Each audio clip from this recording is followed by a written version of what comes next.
Maybe I should explain how a theoretical physicist became a sort of a radical scientist and a radical interdisciplinary person. I did my PhD on the conditions in the centre of the sun, absolutely removed from all earthly considerations. And it was quite, I found it was very difficult mathematics. And after my PhD, I visited a scientist who was an expert in the field, and I was on my way to take up a job in Britain. And this scientist was at the University of California, Berkeley, and he also worked at another place called Livermore National Laboratory. Anyway, I arrived at his lab, and he said, "Oh, congratulations on your thesis, Mark. My colleagues at Livermore are using it to improve their design of the hydrogen bomb." You can imagine that was a big shock, and it determined my future direction of research. I didn't want to work for the military. I didn't want to work for large corporations with enormous power. So it's been quite a difficult career path, actually. But I have worked on and off on renewable energy since about 1978, when I was a very young scientist, and gradually broadened out. Because initially I thought that all we needed was technical solutions. And as you will see, I came to realise that technology is incredibly important, but without social change and economic change, we're not going to be able to get there in time. So that's the problem. So in this talk, I'll give a kind of an introduction to the book. And basically, the main theme of the book is to say, look, environmental destruction, social inequality, war, public ill health, these issues are all related, and in fact, they have common barriers. So I'll explain how I see the principal barriers. There are many barriers to a better society, a better civilization. The barriers to stop the slow collapse of the present civilization, which we are currently, I believe, experiencing. So I'll bring forward the barriers and some practical ways of how we can actually tackle them, and what I think we have to do. Okay, so you all know about climate change. You've experienced it here in the Blue Mountains, as the Mayor has said. It's an existential threat to human civilization, as well as a very serious threat here in the Blue Mountains. I believe that it is possible, let me rephrase that, it may be possible to halt climate change, human-induced climate change, but it's very difficult and time is running out. So that's one of our existential threats. But in the environmental area, Earth system scientists have already identified 6 what they call planetary boundaries that have already been crossed. The idea of a planetary boundary is that if you exceed that boundary, you're in a situation which is not sustainable for the future of the world. Well, climate change up here, if you're into the red or the orange, you're out of the safe zone. And climate change, obviously, is one area where we've exceeded planetary boundaries. Biodiversity loss is another. Land system change, so deforestation, destruction of soils, novel entities. It sort of covers a mishmash. Plastics in the ocean, environmental chemicals, and so on. Biochemical flow. So we are totally dependent on the natural biogeochemical flows of nature, the carbon cycle, obviously, the oxygen cycle, phosphorus, nitrogen, and so on. And we are in a bad way. Phosphorus and nitrogen are essential elements in our DNA, literally, and in the DNA of all living things. And we're basically dumping them into the ocean, where it is going to be extremely difficult to remove them. So ocean acidification hasn't quite got out of the safe zone, but it is going there. So on the environmental side, we've already changed the system. The geological system used to be called the Holocene, the system in which humans emerged. But we are so dominating it that some people are suggesting that we rename it as the Anthropocene. And Glenn Elbricht, at the last presentation, also had his own take on an approach. And I'm not quite... Symbiocene. Symbiocene. Got it. Okay, sorry about that. Another existential threat to human civilization, obviously, is nuclear war. And the Bulletin of the Atomic Scientists has advanced the hands of the doomsday plot to 90 seconds to midnight, which is the closest to catastrophic end to human civilization that it's ever been. It's debatable. I think we got pretty close to that during the Cuban Missile Crisis, and that was actually saved largely by Gorbachev.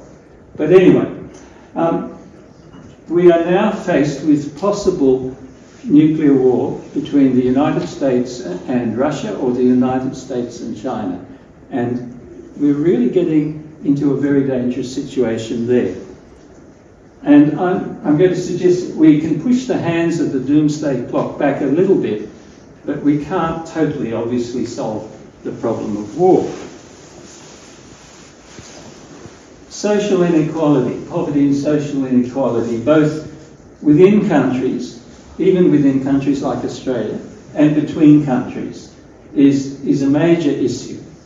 And yet, we have the resources to solve these problems, given the political will, and that's the problem. Another issue that's closely related to all these issues is the question of how we are governed. Do we stick with a democratic system, or do we allow our system to become more autocratic? And I would say that right now, even in Australia, we are seeing incredible legislation, federal in terms of so-called anti-terrorist legislation that can be applied to anyone, and within the states. And I just noted that in New South Wales now, there are penalties of $22,000 or 2 years in jail for illegal protests that disrupt economic activity. In South Australia, for obstructing a public place, legally one could be up for a $50,000 fine or 3 months in jail. That's just a small sample. So the solutions I'm going to propose are solutions for moving to a more democratic system with more just laws. Now, the point I want to make about listing these threats is that they are connected. Rich individuals and rich countries actually have the biggest environmental impacts, by far, whether you're looking at greenhouse gas emissions or you're looking at a whole range of environmental impacts. There have been numerous studies now published in world-leading journals like Nature, which show that rich individuals and rich countries often have environmental impacts from 10 to 100 times that of the average impact in the world. Environmental impacts are worse for the poor, and extreme social inequality often results from autocracy, or democracy gradually becoming more autocratic. The dominant economic system that we have, I would assert, is based on the exploitation of the planet and its peoples and all its inhabitants. And it's one of the main driving forces, in my view, of environmental destruction and social injustice. So we have to look at that. War, of course, has huge environmental and social impacts, and we have to start talking about war. And in Australia, the decision to go to war is not democratic. The Prime Minister has total power to take us all to war if he decides, without, or she, without any discussion in Parliament. And that's what's happened many times in the past, as we've followed the United States into a whole series of destructive and pointless wars. Now, so what we're looking for are solution strategies that can tackle all the main threats together: environmental, social inequality, war, public health, injustice, whatever. Now, I'm not talking about creating a utopia. I don't believe in utopias.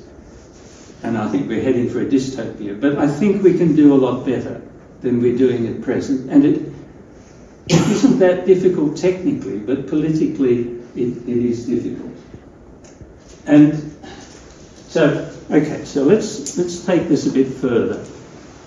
I'm going to argue that one of the main barriers, or one of the main driving forces for environmental destruction and social injustice is the capture of nation states by very powerful vested interests. Some of them are corporate interests. We all know about the fossil fuel industry, but we could also talk about the pharmaceutical industry, the military, the armaments industry, the financial services industry, in other words, banks and so on, and the gambling industry. Well, actually, that's mostly the financial services industry, isn't it? And so, by capture, I don't mean just minor corruption, where some industry pays a politician off or something. We're talking about a whole nation state largely being captured. The government, the opposition, the public service, sometimes the military and the police, and by vested interests. And in many cases they are corporate, very large corporations, but they could also be religious organisations. They can be, some professions are very, very powerful politically. Captors can include foreign governments, and I'll have more to say about that. And obviously the capture of nation states by vested interests is anti-democratic. So if we believe in democracy, then we have to try and address this problem. And, well, stating the obvious, state capture can lead and does lead to environmental destruction, social injustice, war, and so on. Okay. Okay, so I hardly need to say much about the fossil fuel industry. In fact, that picture, which is two of our politicians worshipping a lump of coal in Parliament House, really says it all. There's a certain irony. The Minerals Council of Australia, which supplied the lump of coal, painted it with lacquer so that the politicians wouldn't get their hands dirty. Now, we've had retiring ministers of energy or resources from both our major political parties, upon retirement almost immediately taking up much higher paid jobs in the industries that they were responsible for as ministers. I won't actually name them tonight, it's probably unnecessary. The Chief of Staff of our previous Prime Minister came directly, he was the Deputy Director of the Minerals Council of Australia. So that's what we call revolving door jobs. So we get people from industry giving advice to governments, and we also get ministers from government, the door rotates in the other direction as well, going back and getting very highly paid jobs in the industries. We've also seen the control of a large fraction of our media by News Corp, basically. And the control has been so extreme that one of the members of the family that owns News Corp, James Murdoch, actually publicly criticised the situation with regard to News Corp's misrepresentation of climate issues. So that's where we're at. Now, what about the military? What about the military? If you watch TV commentary and radio commentary, you'll often hear on the ABC, on our ABC, an expert, so-called expert organisation giving their views, the Australian Strategic Policy Institute. This institute is funded by the US and Australian governments and the armaments industry. It is not an objective source of information, but it plays a very important role in government decisions on foreign affairs and defence. A former defence minister in the Australian government, upon retirement, was appointed to a senior position in one of the armaments industries. In fact, Boeing, which doesn't just make jet aircraft, but makes weapons.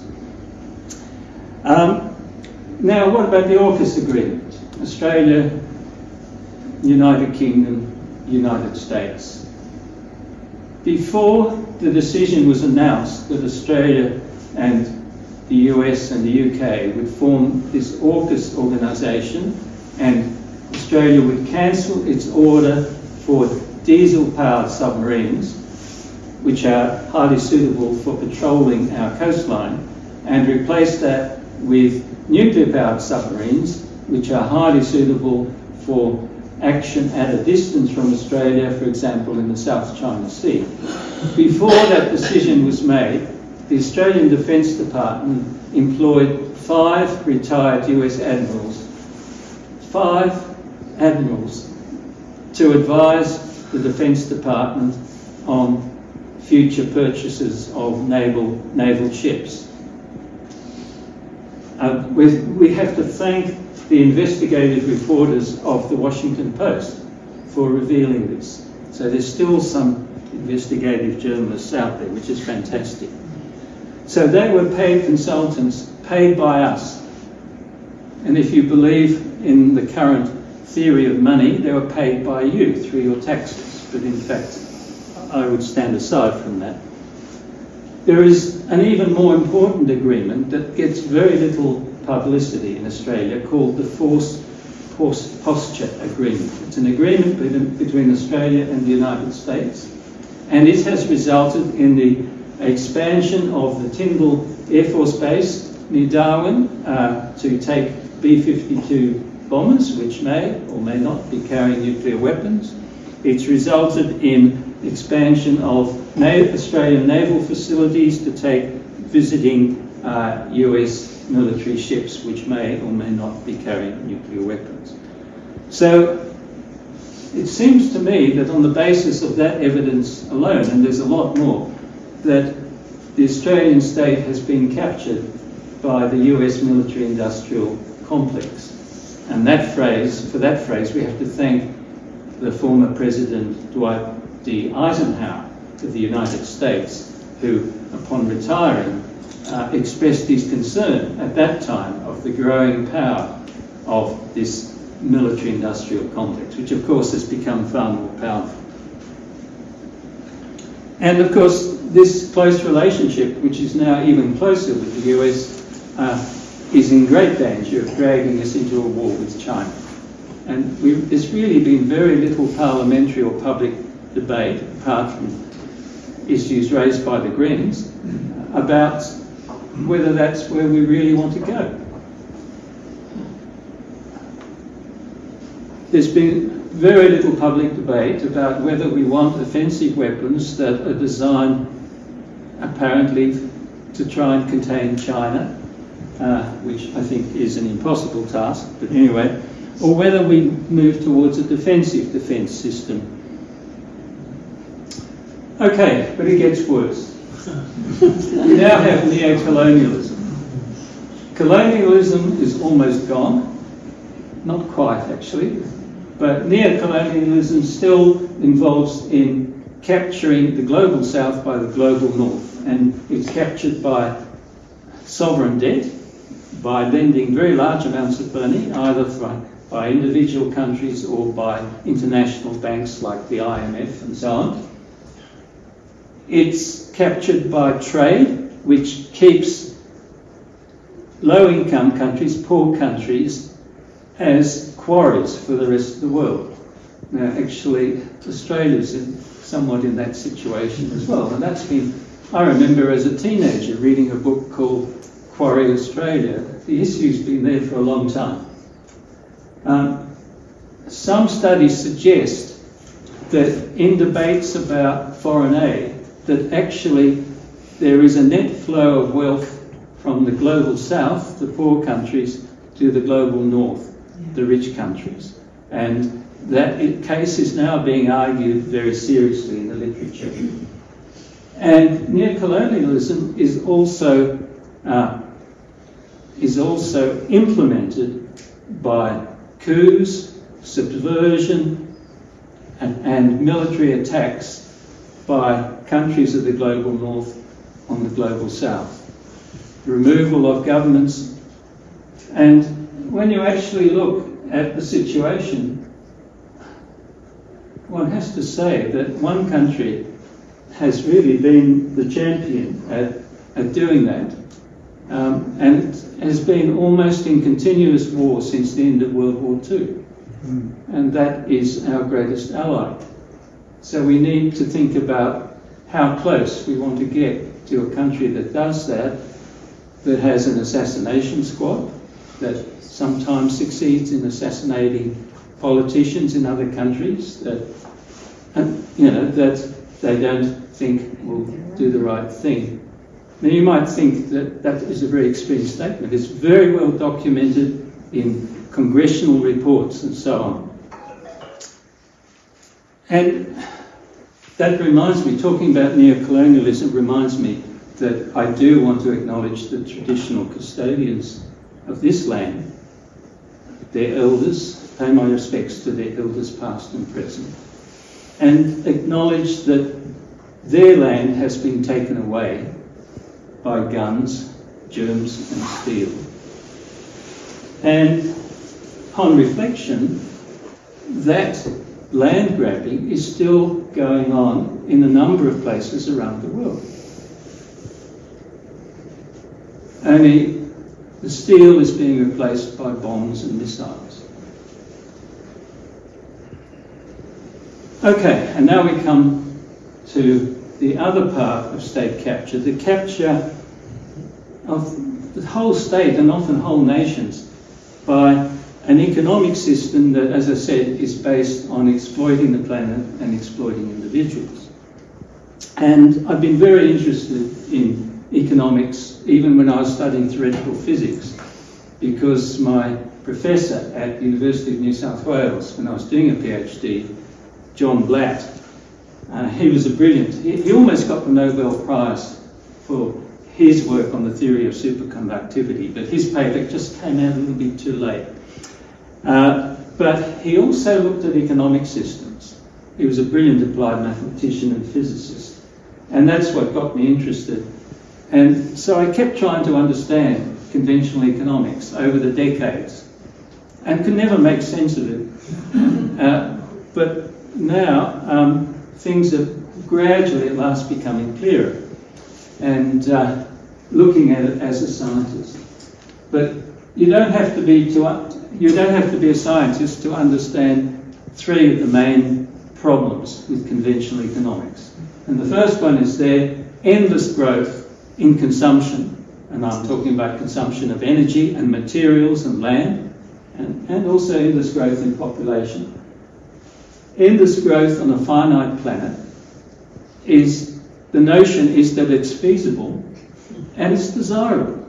And this has been, it's gone right through the whole community. Nobody except good people like you are here would dream of questioning it, but if you look at the media, the news, the ABC, and our politicians, of course, it's all about economic growth. And economic growth is very closely tied to physical growth. It's coupled. Now, you know, if we replace fossil fuels with renewable energy, that's fantastic. It reduces pollution dramatically. But if the energy system based on renewables continues to grow, then the wheels of industry and the wheels of transport turn faster and faster, and you still get environmental impacts, quite substantial ones. You just don't get the carbon dioxide impacts. So this ideology has no basis in economic theory that I can find, in real, intelligent, sensible, scientific economic theory. The reality is that we humans are totally dependent on all those natural systems, all that green stuff out there. People who are brought up in cities just don't realise that our existence relies on nature continuing. The other encouraging thing is that beyond a certain level of consumption, there have been numerous studies done to show that people don't get any happier. And if you measure well-being, not by GDP, but by a whole range of indicators, better health, jobs, housing, and so on, you find that well-being also doesn't depend on continuing economic growth beyond a certain level. For low-income countries, further economic growth is often essential. And the other problem with continuing economic growth in the rich countries is that if consumption continues to grow, it delays the substitution of green technologies for dirty technologies. And I'll show you in this picture. This is the total global energy consumption in 2009. 80% of it was fossil fuels. 10 years later, when renewable energy grew at an enormous pace, renewable energy has been incredibly successful, fossil fuels are still 80% of total energy consumption on the planet. How is this possible? It's possible because of the growth in consumption. The growth in consumption, in absolute terms, is outstripping even the growth in renewable energy. Renewable energy is growing much faster in percentage terms. But because it started from a small base, in absolute terms, up to 2019, it wasn't catching up. It has had an additional growth spurt since 2019, but we still have this problem of increasing consumption. And I tend to think of it, when I was a young person, a student, I used to run the 800 metres. And I can just picture coming into the finishing straight and seeing the officials running away with the finishing tape. Now, I was an arrogant young guy, and I knew I'd catch them in the end, but by that time I wasn't going to break any records, that's for sure. And that's the problem, that we're chasing a retreating target with increasing consumption. So we have to confront that. So that's the first concern about the economic system. I'll skip this slide, and maybe I should skip this one. This is bad news. I should explain that you would think this would be obvious to climate scientists and to others who do. And when you look at the IPCC reports, they do climate scenarios in which somehow we go to net zero emissions. Well, it used to be by 2050, and now it's more like 2100. And how do we get to that? They get to it by assuming the capture of carbon dioxide, either from the chimneys of power stations or from extracting it from the atmosphere. Now, the problem with that is, and they really, just about every model that's in the IPCC or the International Energy Agency has carbon dioxide removal as an important part of it. And yet we do not have technologies that can do it on a large scale at a reasonable price, at reasonable energy inputs. So it's a terrific gamble, and the only way we can really extract carbon dioxide from the atmosphere is by planting lots of trees, which is a good thing if we don't plant monocultures. But you would need a vast area planted, like half of Western Australia, just to make a significant difference. And the problem is, as you all know, from the Black Summer fires, that in the few months that we had of those fires, the carbon dioxide emissions from all that burnt forestry were greater than Australia's annual emissions that are officially counted. You don't count those emissions from burning forests. It's not part of official. So this, you can see where the problems we're at. And I'm going to quickly mention two of the other concerns of the conventional economic system. I'll now talk more about neoliberalism, which is a kind of an ideological outflow from neoclassical economic theory, if you can call it theory. And neoliberalism is based on free market capitalism, and it has the ideology that you leave everything to the market. Every major political decision should be done as a market decision. Small government, low taxes, you get the picture. You've heard it all before. The problem is that leaving things to the market is that the market's actually controlled by the 1%. It's not a free, unbiased system. Look at the power of Amazon, for example. The market also has failed dismally a number of times during global crises. It failed during the global financial crisis. Right? Governments had to intervene against the so-called principles of neoliberalism. They had to prop up the economies, prop up the banks. It failed during the COVID pandemic. Our government had to create and spend hundreds of billions of dollars to try and keep the economy going during COVID. A total violation of the principles, notions of neoliberalism. But don't worry, the government said, okay, we're doing this, but don't worry, we'll go back to the old economic system once we've got through COVID. We'll go back to neoliberalism. Well, okay, one more economic ideology. You've all heard this. Wealth trickles down from the rich to the poor. Well, there have been a number of studies now, and I came across a major study published last year, a study of 18 OECD countries spanning a period from 1965 to 50 years, a 50-year period. And they looked at all OECD countries in that period that gave tax cuts to the rich. They couldn't find any benefits from it in terms of employment or economic growth, if you believe economic growth is an important indicator. But they did find higher income inequality, of course. And here we are in Australia facing a proposal which is supported by both major political parties for tax cuts for the very rich.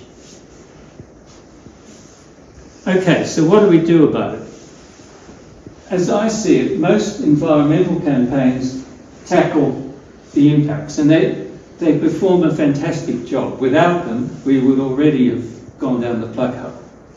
So they deal with climate change and pollution and poverty and social injustice and ill health and so on. That's important.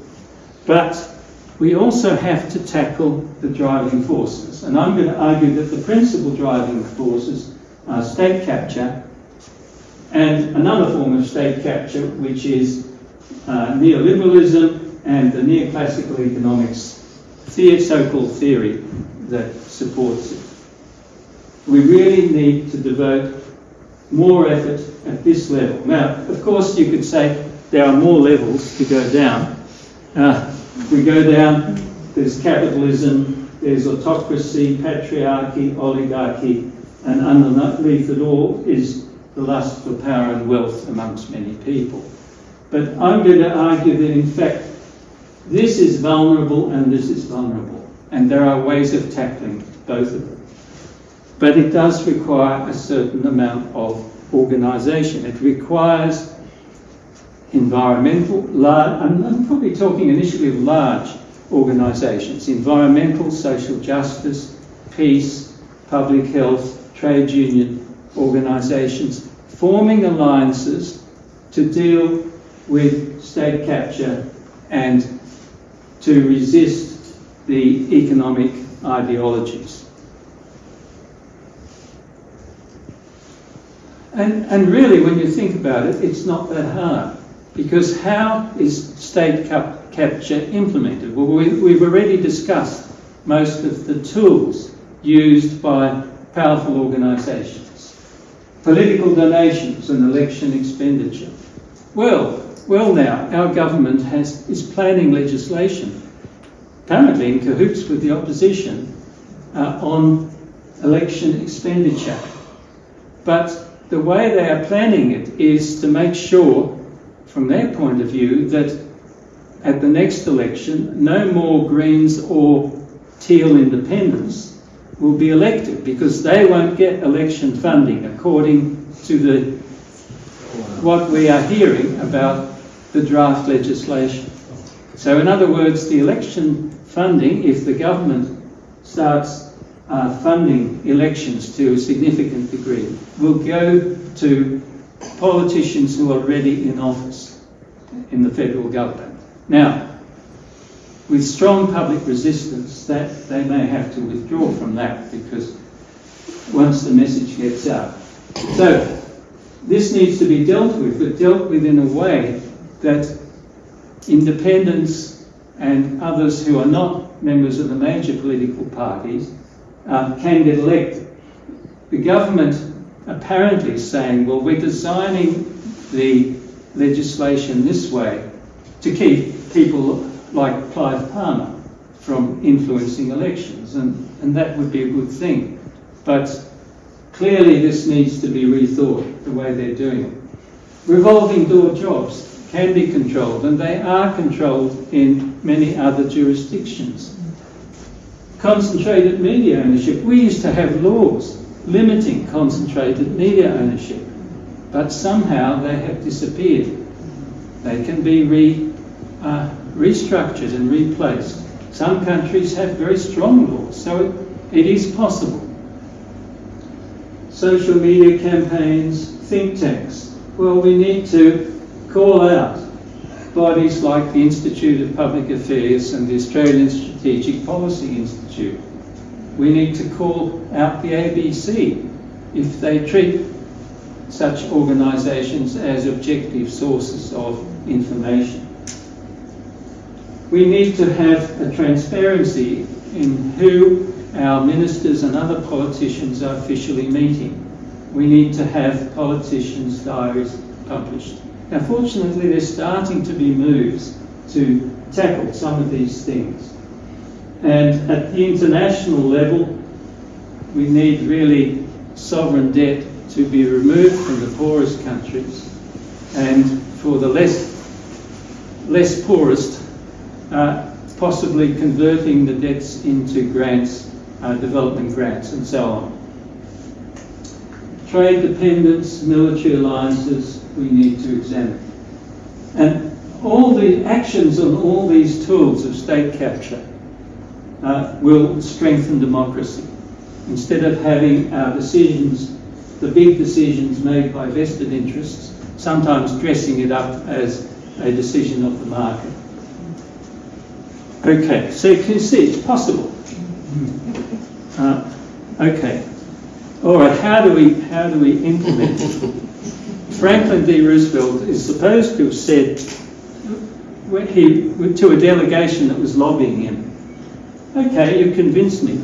Now get out there and make me do it."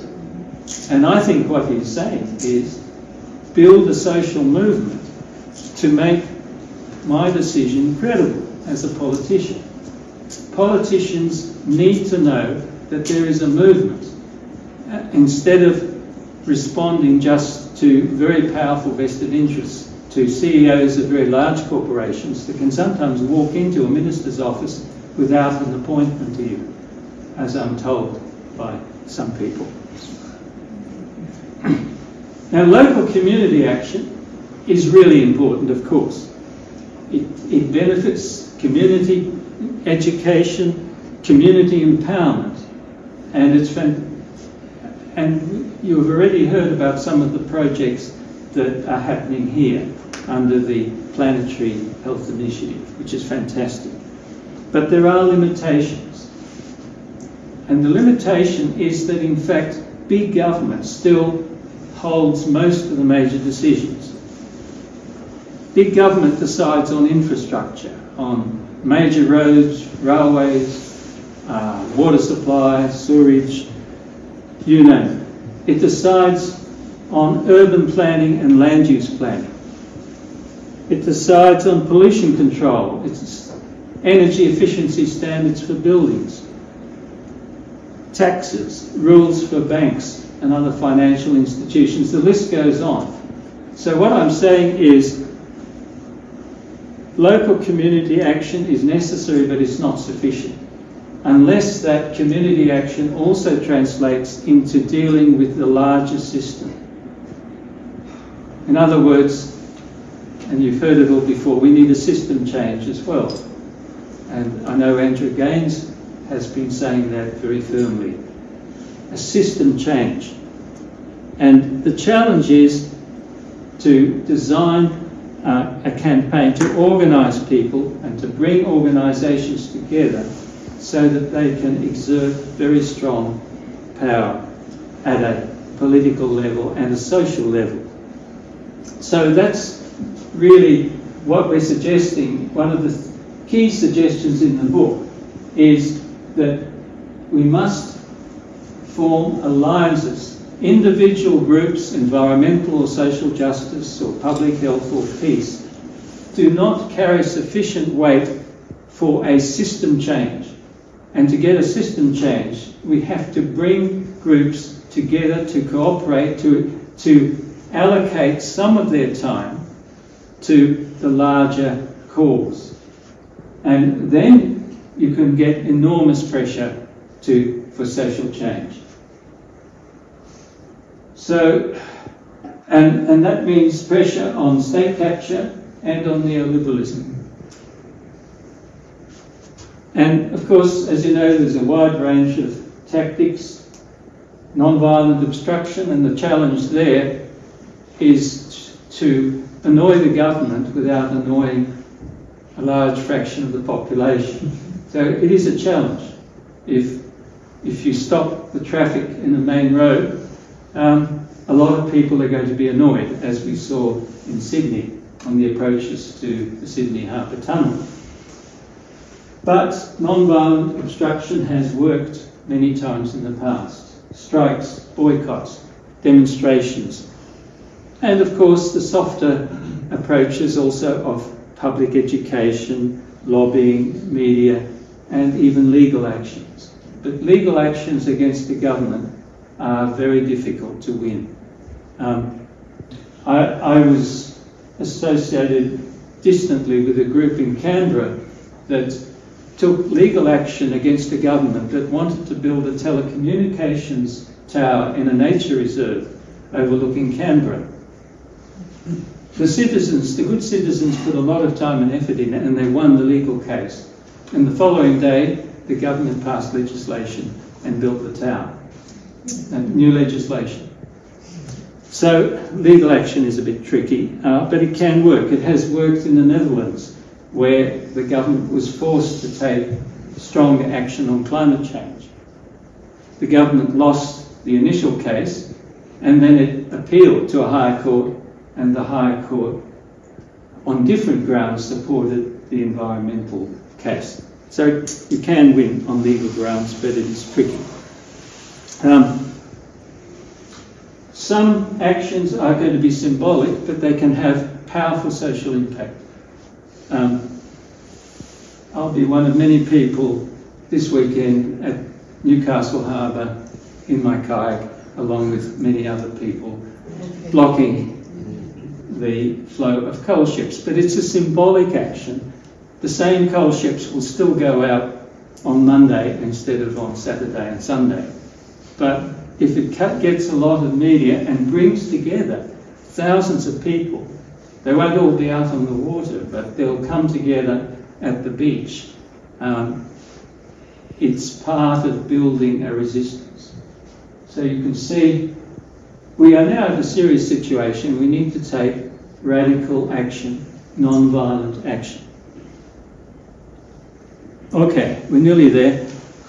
Now, are there any groups that have actually tried or are actually trying to bring together a whole range of different organisations to change, to get some sort of system change? And the answer is there are a few that I know of anyway. There's a group originally created in France, and I haven't written down the French thing, but the initials are ATAC, and it's translated as the International Association for the Taxation of Financial Transactions and Citizen Action. Now that might sound rather specialist, but it's not. They started by pushing for a tax on financial transaction, a Tobin tax, but they are now much broader than that. And they are basically against neoliberalism and for participatory democracy. So an interesting group and building strength. There's a World Social Forum which meets once every year to bring together what they call the global justice movement and to develop alternative futures. And their phrase is through championing of counter-hegemonic globalisation. But again, they're looking at whole system, large system response. In Australia, I'm very excited by a group called the Australian Democracy Network. They have been formed by an alliance between the Australian Conservation Foundation, the Australian Council of Social Services, and the Human Rights Law Centre. And they're just building up their staff and building up their strength. And they actually produced a superb report on state capture. It's one of the first things they ever did. So they're an exciting group to watch and perhaps even to support. Okay, nearly there. I think I'm probably running out of time, so what I'm going to do is skip and just simply say that we have alternative economic frameworks to neoclassical economics, conventional economics. We have ecological economics now, which is a transdisciplinary field. It contains economists, scientists, lawyers, sociologists, you name it. And they have developed quite a thriving field of work. And their main essence is that they put environmental sustainability and social justice before economic efficiency. Economic efficiency, of course, is the main goal, the main official goal of neoclassical economics. But some would say that their unofficial goal is to support capitalism and the rich. So, to transform the economic system, we need to also act both in terms of social justice and environment. And I'm just going to flag these because for social justice, see, people need to be motivated to support these big social system changes. So they need to be offered something. What are they going to get out of it? Well, the theory that is being developed is that they will get universal basic services. In other words, expanded public housing, public health, public education, public transport, childcare, aged care, national and local parks. And that might sound radical, but there are some countries that are already very, very close to achieving that, countries like the Scandinavian countries. And the idea is that if people have all these basics, then there's less drive for endless growth, less demand for more wealth, because they have a social wage, they have a security. And the other part of it is a job guarantee. So I'm just racing through. And the job guarantee involves the federal government paying a wage to everyone who wants to work, a basic wage to all who are unemployed and wish to work, unemployed in the market system. The jobs would be provided by all levels of government, especially local government, and also registered community organisations. Job guarantee is not work for the dole, because people can join it or leave it at will. They would still get the dole, whether they join it or not. But this would, and the advantage of a job guarantee over a universal basic income is that it's much less expensive for a start, and also it smooths the booms and busts of the normal, if I can call it, economic cycles. That we always go through recessions and then booms and then more recessions and so on. Well, the way the current economic system is that it just throws people out of work when they have a recession. But instead of having oscillations like that, with the job guarantee you have oscillations like this. During a recession, more people are employed under the job guarantee. During better economic times, many of those people move into the market economy, if that's where they want to go. Anyway, so I'll skip that. We can talk about war if you want to. And I guess to close, so there are ways forward. The systems seem to be complex, but they're not that complex. The challenge is organisation. As the trade union movement knows, the key person in a trade union is the organiser, the person who brings together people on to struggle for a particular cause. The strength of the community is its numbers, but it's only strong if those numbers are organised and can work together on issues. The strength of those who, the 1%, they're very low in numbers, but they have lots of wealth and hence lots of political power. So the way forward, I would argue, is to build the strength of the community through organisation and alliances between organisations, to apply very strong pressure on decision makers, whether they're politicians or big business or whatever. There is a way forward, but time is running out and we really have to struggle. So thank you for your attention, and I'll try and answer questions.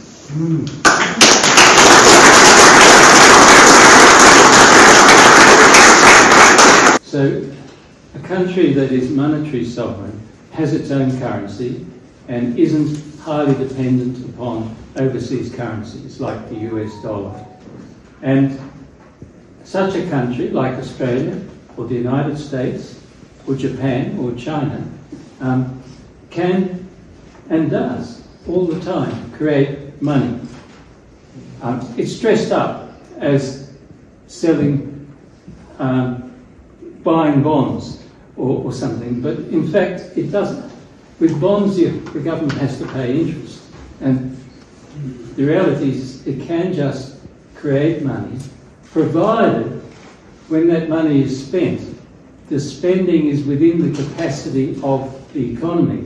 If it isn't within the capacity of the economy, in other words, if you don't have the labour force or the technologies or the raw materials or the infrastructure, then prices are going to get pushed up. You will get inflation. But the Australian government, as I mentioned before, during COVID, created, I think it was about $300 or $400 billion, just like that. It didn't actually create any inflation at the time.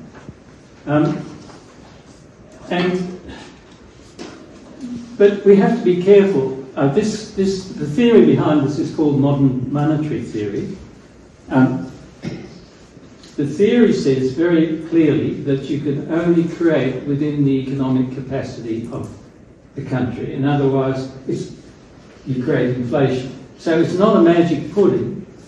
And when I discussed this with John Quiggin, he was very dismissive. He said, Australia's got full employment and all that. We can't create more money. But when I thought about it afterwards, in fact, employment in Australia can be 1 hour a week's work. And there's a lot of people, we now know, that are underemployed. There are also a lot of people employed in what I would call destructive or useless areas. And either through gentle means like taxation or less gentle means like regulation, we can limit the jobs. We certainly need to do something to reduce the power of the financial services industry, which is bigger than the whole economy.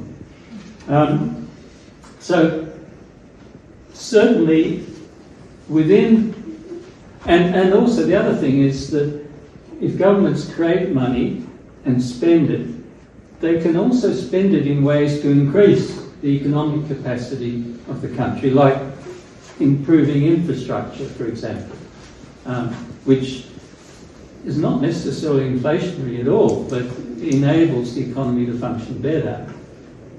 So the book discusses that. It introduces it in fairly, I hope, simple and clear terms. There are books like Stephanie Kelton's book, which explains modern monetary theory in a lot more detail, but still in a way that's comprehensible. And there are quite difficult textbooks that I'm still wrestling with, which provide a solid basis for that. And the other thing that John Quiggin said was, of course, that people know, economists know all this. They just won't admit it publicly, most of them. And so Quiggin's attitude was, well, modern monetary theory is just Keynesian economics, boosted up a bit. And there's elements of truth, I believe, in that.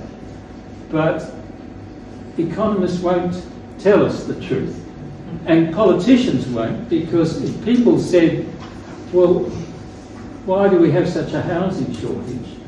Why aren't we spending more on protecting the environment? We could do that with clever creation of money and clever spending of it. Then politicians and governments would look very bad. Well, universal basic income is universal, so the rich get it as well as the poor. Right. And it goes to everyone. Presumably, there's no dole then.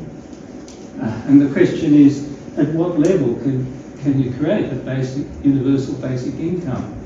And it turns out that, realistically, it would be very low, and most people wouldn't be able to survive on it. The advantage of a job guarantee is that it's targeted.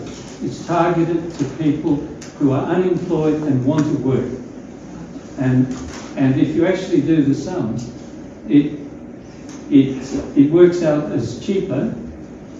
It has all the benefits of a universal basic income, as far as I can see. It's less expensive, and it has the additional benefit that I mentioned of a macroeconomic benefit of smoothing the boom-bust cycles. Incidentally, the boom-bust cycles, for those who have got a mathematical interest, is a clear indication that the economic system is not what we call a linear system. It's not something where you make a small deviation from equilibrium and will return to equilibrium. These big cycles show that it is a non-linear system. It goes through tipping points. And yet most economics theory, almost all economics theory, assumes that you have a system in equilibrium with small deviations from equilibrium. This is a bit of an aside, It is absolute nonsense to anyone who's got mathematical, scientific background. You look at the macroeconomic behaviour of systems, and you say, oh, that's a non-linear system. That's not a system that returns to equilibrium. And yet we have these very restricted tools, like the only way of handling inflation at present in this country is raising interest rates all the time. And it doesn't matter if the inflation is partially caused by events outside this country or by profiteers inside the country. The answer is to raise interest rates. It's very destructive. Throws people out of work and out of houses. We do discuss a circular economy, and we conclude in the book that we can have what we call a leaky circular economy. Fully circular economy, we believe, is impossible. Yeah, that's true. And a leaky circular economy is one where some things, unfortunately, get lost into the environment. And they are extremely difficult to get back. Maybe in future we'll find some way of extracting phosphorus from seawater, because that's where it's going, off the land, superphosphate, through our toilets. It ends up in the sea at very low density. Maybe someone will invent some technology that grabs that very low density phosphorus, but I doubt it. It's a problem of entropy, if you like. Yes. Entropy increases. So I would say we must do everything we can to go as close as possible to a circular economy, but some things we're going to lose. And when we got to the stage where we thought, well, look, we're really concerned that we want our civilization not to collapse over this century, but perhaps to last a few millennia. That would be nice. And that would be, but the idea that we could last for billions of years until the sun engulfs the earth, at present it's not looking good, and at present it's not looking good getting to the end of the century. Now, we also have debates with people who say, look, the earth is doomed, civilization is doomed, we have to plan how to rebuild from complete disaster. Our book does not go there. We don't want to go there because my vision of complete disaster will inevitably contain the Mad Max scenario. Small, isolated communities, some of them pirates. It's because the problem is overpopulation.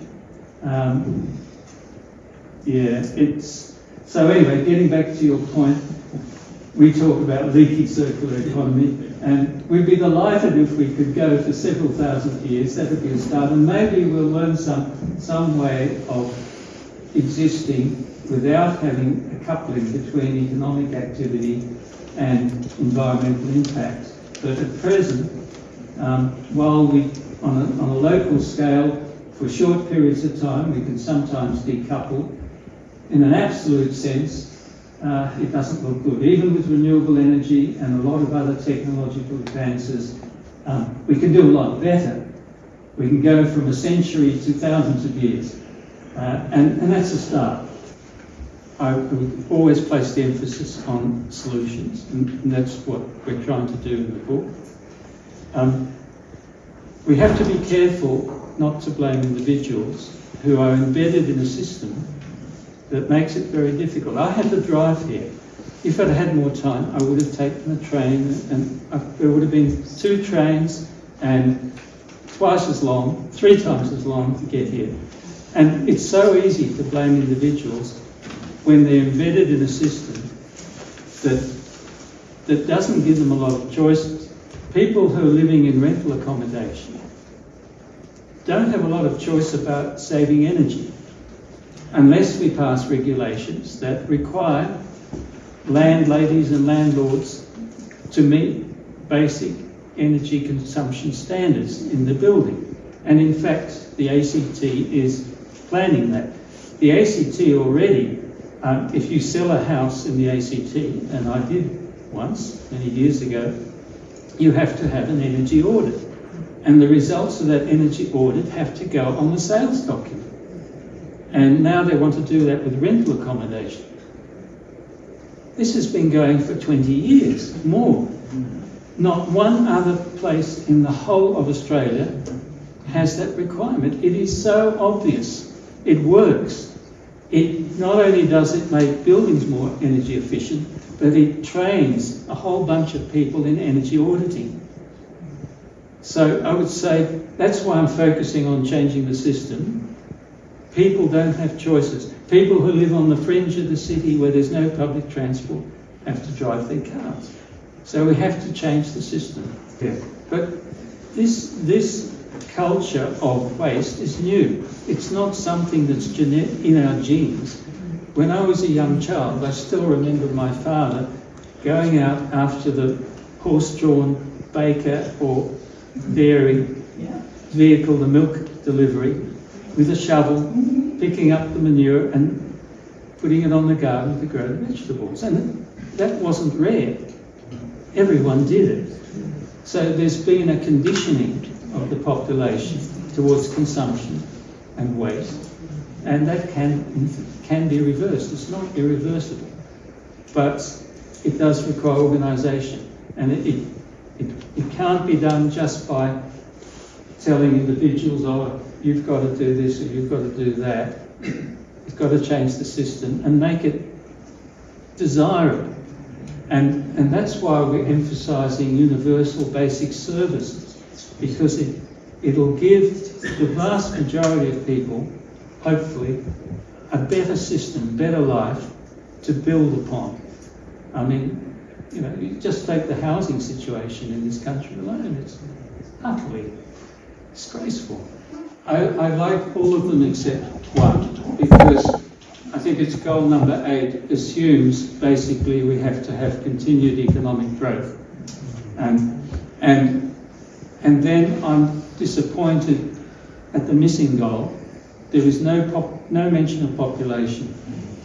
Now, at one conceptual level, you can argue that the drivers of environmental destruction are population, consumption per person, and technological impact. And most of the focus has been on technology. A lot of the discussion this evening has been about consumption per person. Population is part of it. Because when you actually look at the impacts, consumption per person has a bigger impact than population growth. Now, population is a very difficult issue to discuss because people get confused. They confuse it with racism, which has got nothing to do with it. And in Glenn Albrecht's meeting, which I listened to the other day, there was some discussion amongst the audience about that. My main concern about population is the population in the rich countries, because every additional Australian on average, is going to have a much bigger impact than an additional person almost anywhere else in the world, because of our very high environmental impacts, especially we're one of the world's biggest greenhouse gas emissions per person on average. Of course, averages are misleading because there are big differences in the community.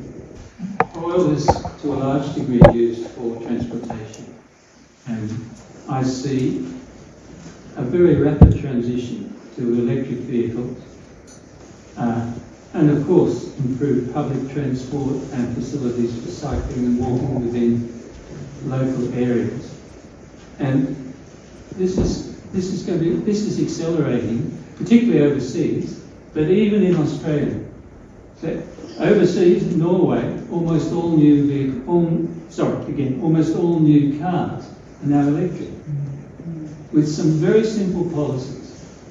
In Australia, it's taken a while because the government's been reluctant to apply fuel efficiency standards for motor vehicle fleets, which is one of the policy drivers in Europe.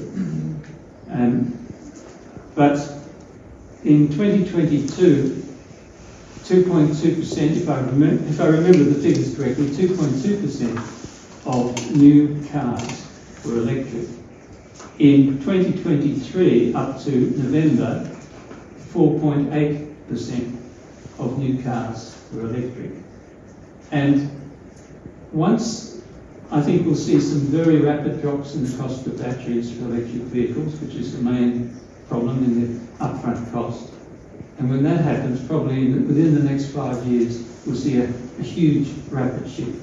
So I think in transportation, use of oil will go down dramatically by 2030. Now, oil, as you know, is also used to make clothes, to make all sorts of things. Some of that can be substituted with organic material, but I don't claim expertise in that area, and I'm really just focused on the energy. But oil is on the way out, and as you said, it's not only getting more expensive to extract, but you need to put more and more energy in to get the energy out. And you know, a lot of the oil fields now are underwater, and well, we saw one disaster off the coast of the US a few years ago when that went wrong. So I'm not so worried about oil. I think that'll go. I think one of the coal is on the way out. You know, it's uneven across the world, but it's very unlikely we'll ever see a coal-fired power station again in this country. They're just too expensive compared with wind and solar, even in battery storage. Combustion heating is an issue. Most combustion heating in Australia is done with what the propaganda calls natural gas, but I think we should be calling fossil gas. We're starting to see moves in Victoria, because Victoria has a huge dependence on fossil gas for combustion heating and hot water and everything. But the current government is moving in that direction. But people are going to need incentives to replace combustion heating with electric heat pumps, which are far more efficient.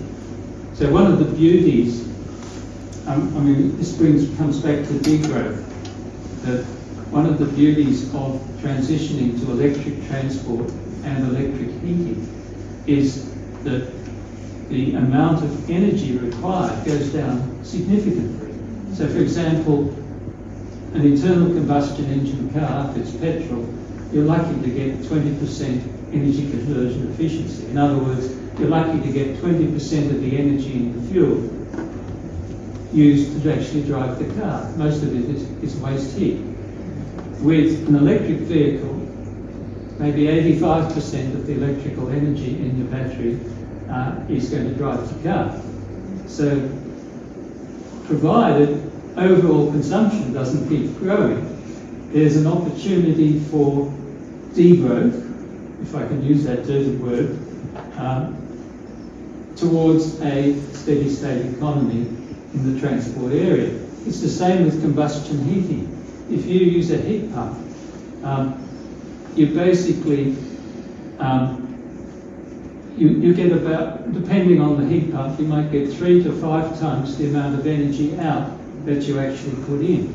Now that doesn't violate the law of conservation energy, because the energy you put in is not converted into heat. It's used to pump heat, if you're heating your house, from outside into the house, or if you're a refrigerator, it's used to pump heat from inside the fridge out the pipes at the back of the fridge.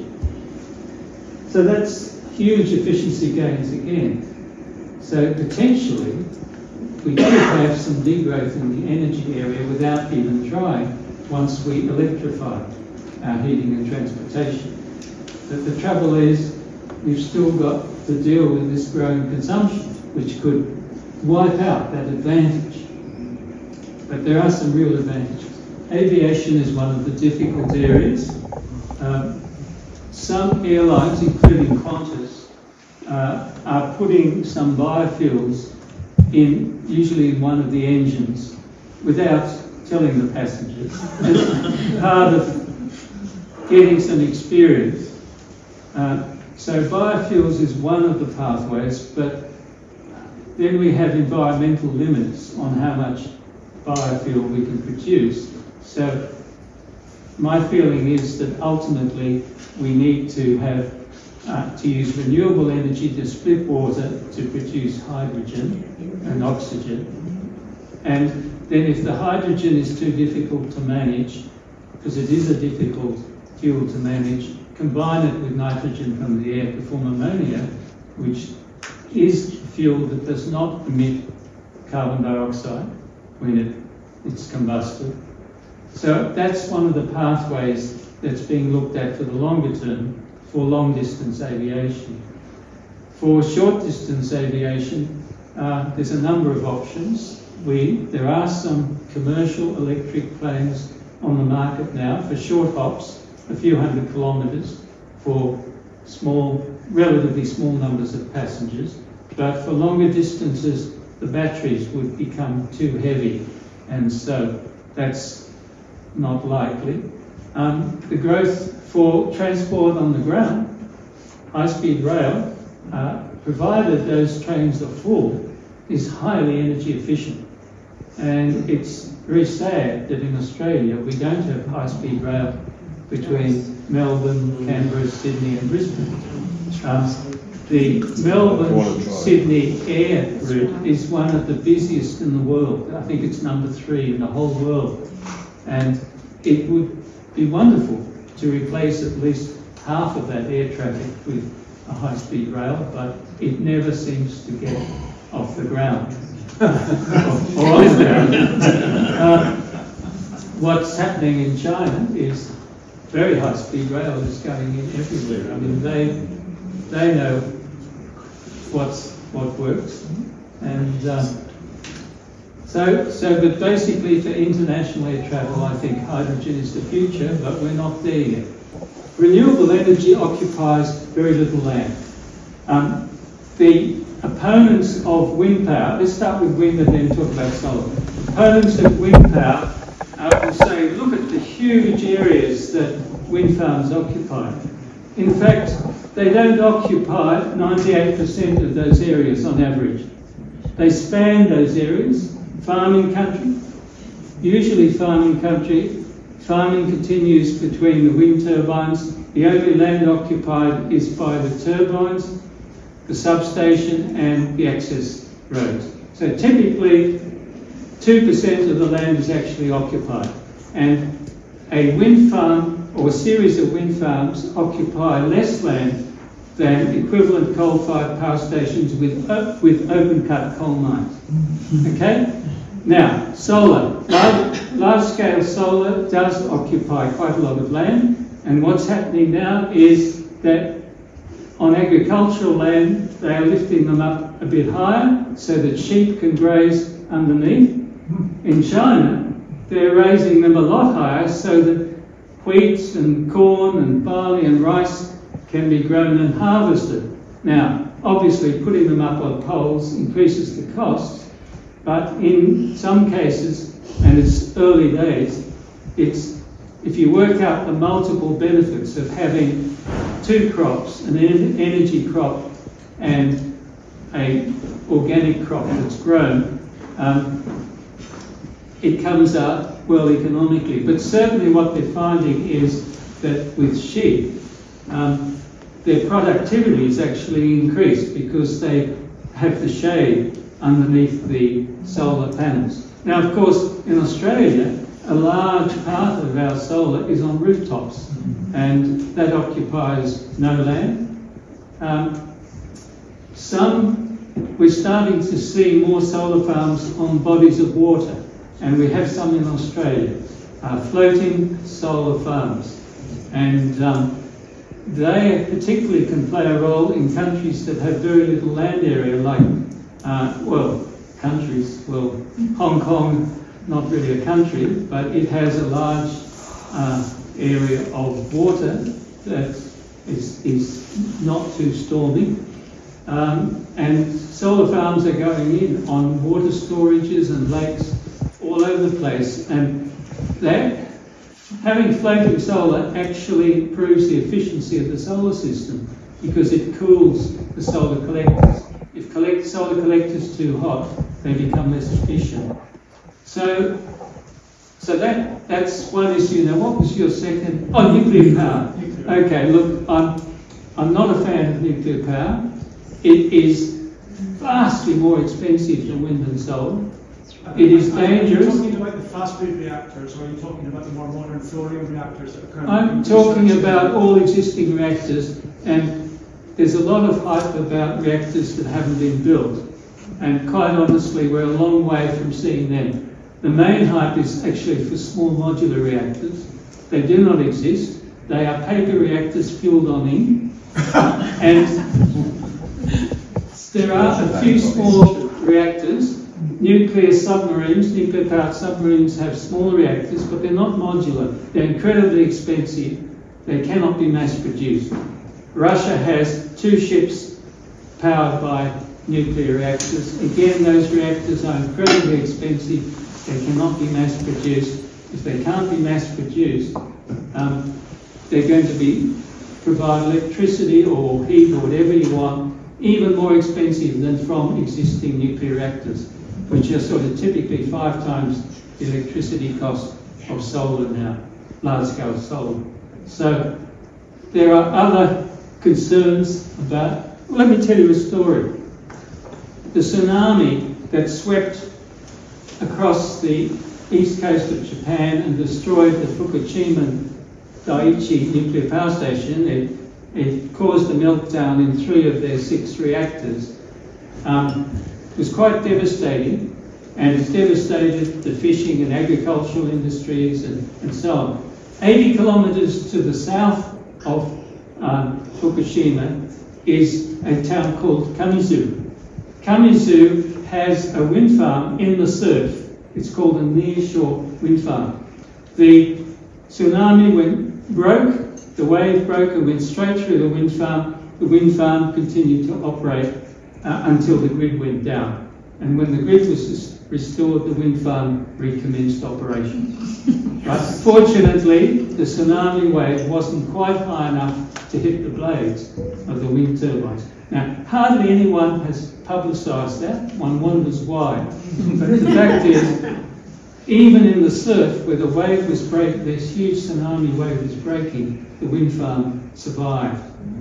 Now that's just the story, but look, the other concern about nuclear reactors is the proliferation of nuclear weapons.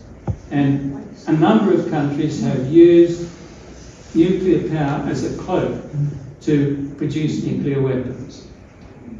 The United Kingdom used the first generation of nuclear power stations to produce additional plutonium to supplement their military reactor plutonium for nuclear weapons. In France, the civil and military nuclear industries are indistinguishable. They use the same facilities.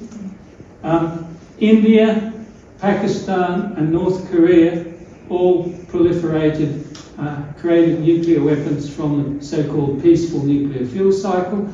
So did South Africa. A number of other countries have attempted to create nuclear weapons from so-called peaceful nuclear power. They include Australia in the 1960s under the Gorton government. And we now know that the purpose of the proposed nuclear power station that they actually built the foundations for at Jervis Bay was to produce plutonium for nuclear weapons. Fortunately, that project was terminated by change of Prime Minister. Gorton was replaced, I think, by Billy McMahon, who wasn't so enthusiastic. But many other countries, Taiwan, South Korea, Brazil, Argentina, all tried to use the peaceful nuclear fuel cycle to produce nuclear weapons, but fortunately didn't take that to completion. So part of my recommendations for reducing the risk of nuclear war is to put all facilities around the world that produce enriched uranium or reprocess the spent fuel of nuclear reactors under complete international control. Of course, our friends in the United States and Russia and China will not agree to that. But it's a logical, sensible thing to do, because several countries have produced nuclear weapons either by excessively enriching uranium or by extracting the plutonium from the spent fuel. That you wouldn't actually want to use all that solar, because there is also a need for more concentrated solar sources from solar power stations for industries and for dense populations. So we will need a combination. Absolutely. But it's true, there is a huge potential still for rooftop solar, and it's increased recently because many roofs cannot hold the weight of conventional solar panels, and there are now some new lightweight solar panels are coming onto the market, which will be suitable for warehouses and other places that haven't been designed to support any weight. It's pretty well established that if you eat less meat, especially cows and sheep, you'll reduce your climate impact quite considerably. And there are other benefits too, but we haven't really discussed them. We have got a small section on food in the book, but George Monbiot has written a book about that recently that I'm keen to read.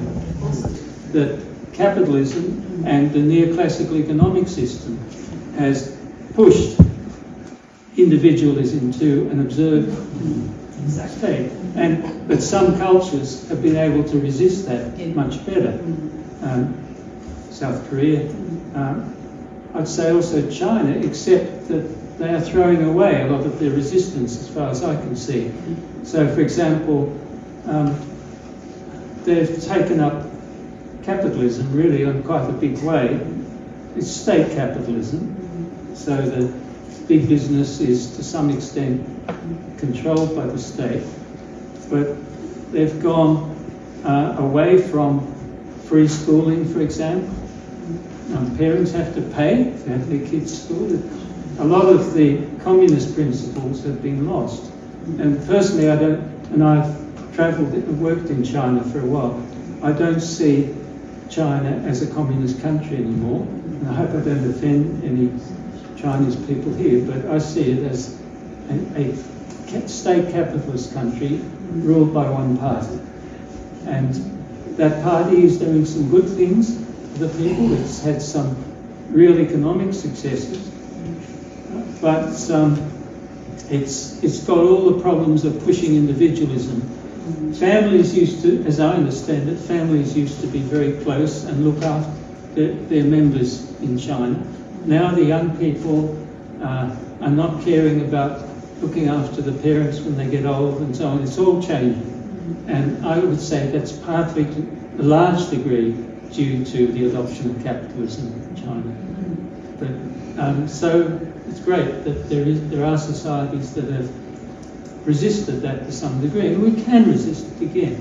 Yes. Well, we have to change the system. Yes. But the thing is that we have to start with achievable goals. And with the economic system, for example, I'm arguing that it would be a big ask to overthrow capitalism within a few years. But what we can overthrow is neoliberalism. It has failed again and again. It just needs a big push, honestly. And you know, some of us are trying. So, for example, I'm fortunate to be a member of an international group of scientists and economists who have a research project on really looking at the scientific basis of macroeconomics, economics of countries. And what we're finding in the work is that there is no scientific basis for it at all. Economics, macroeconomics, is not a science. And we're just trying to publish it now, which is more difficult in a reputable journal. And then if we get that published, we can use that to apply some pressure in the wider community.